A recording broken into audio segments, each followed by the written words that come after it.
it is an exciting time to be an investor and trader in Bitcoin and cryptocurrency in general. And even though I can't go through all the fundamentals, you just need to bear in mind that a lot is going on in the industry. A lot of hedge funds are investing heavily over the counter.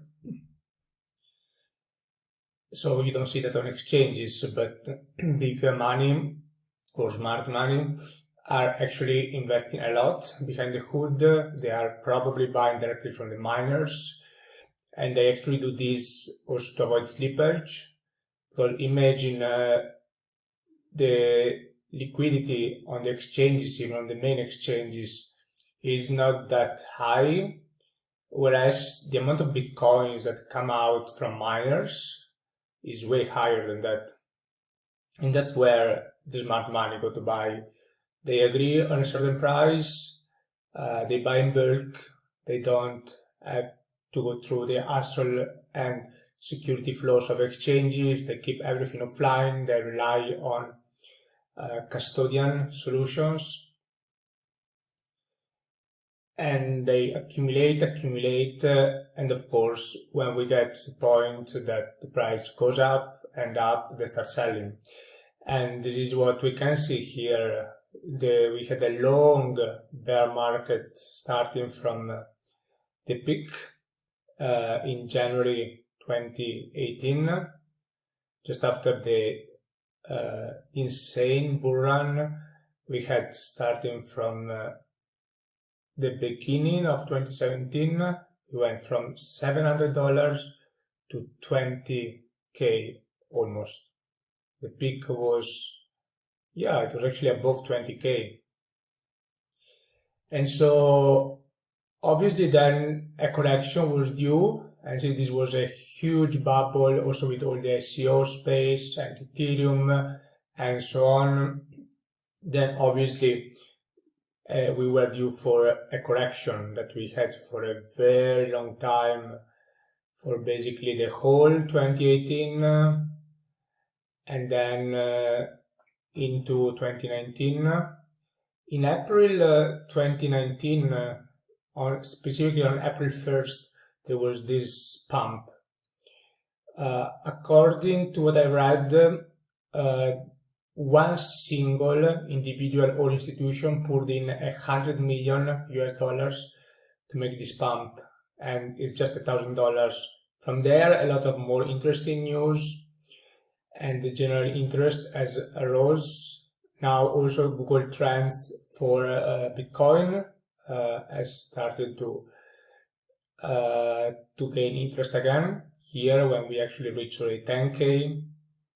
But here it was mostly institutional investors and FOMO, and you see these candles, people bought, and of course at some point you have this correction, and then you go up, and you have another correction, then maybe we have a bit of a stronger correction, because if history repeats itself, we are actually looking at 40% correction from the local peak. What I mean by local peak, I mean this phase of the market.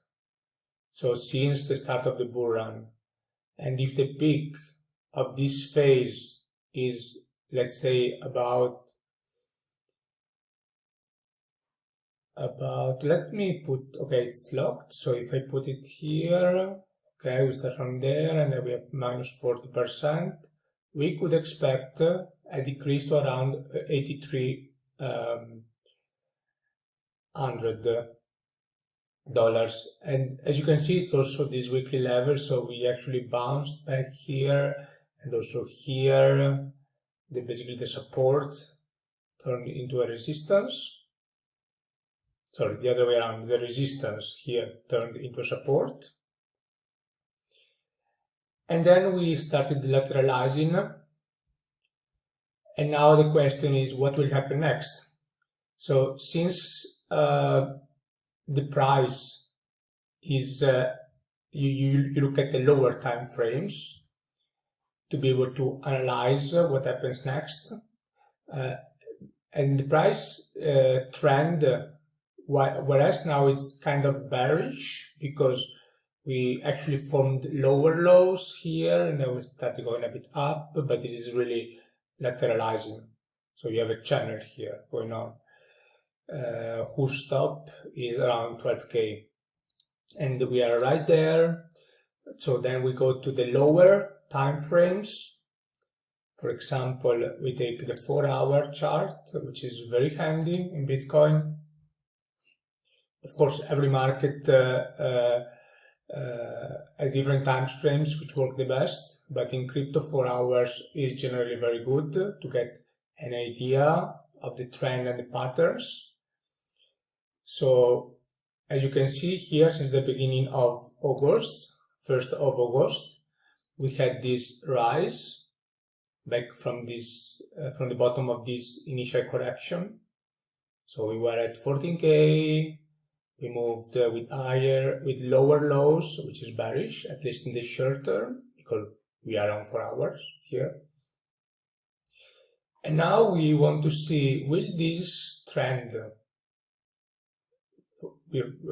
from August continue? Will we see a rejection and higher levels? Or is this trend line due to be broken? I entered a bunch of short positions starting from 12.2K here all the way to 11K. So on some of these positions I'm actually still in loss because we are above 11K. But of course you take the average. And now I'm looking at the chart, and if the price actually stays up the 12K line, or as an initial red flag above 18K, which is this high point of accumulation for volume. You can see this in the VP visible range, volume profile provided by TradingView. So if I see that starts going up and stays up, I will probably close my short in loss and wait for the next opportunity, or maybe I will long instead of shorting.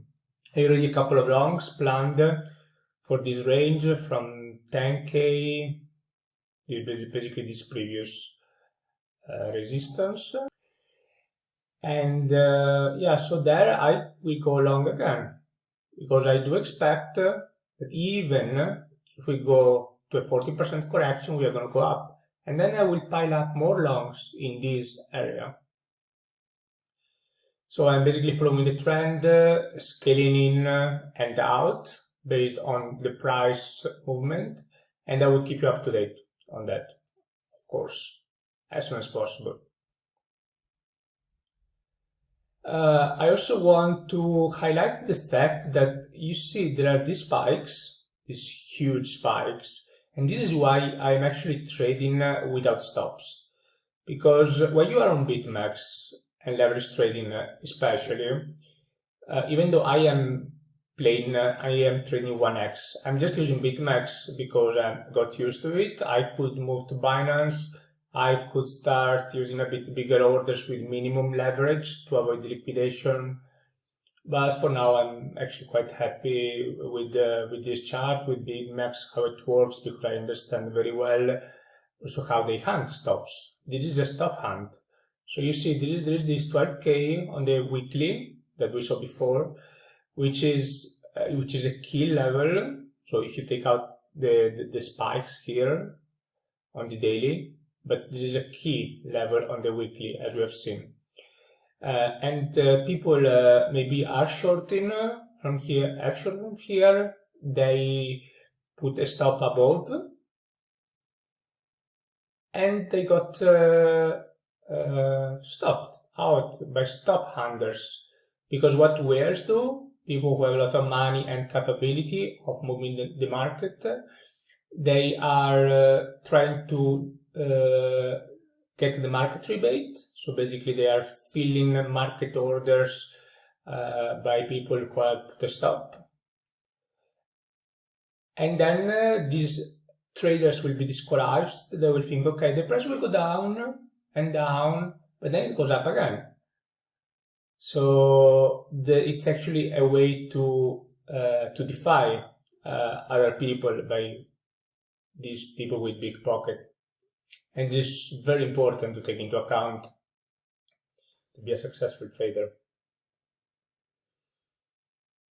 So let's see how it goes, and I will see you in the next update. Thank you.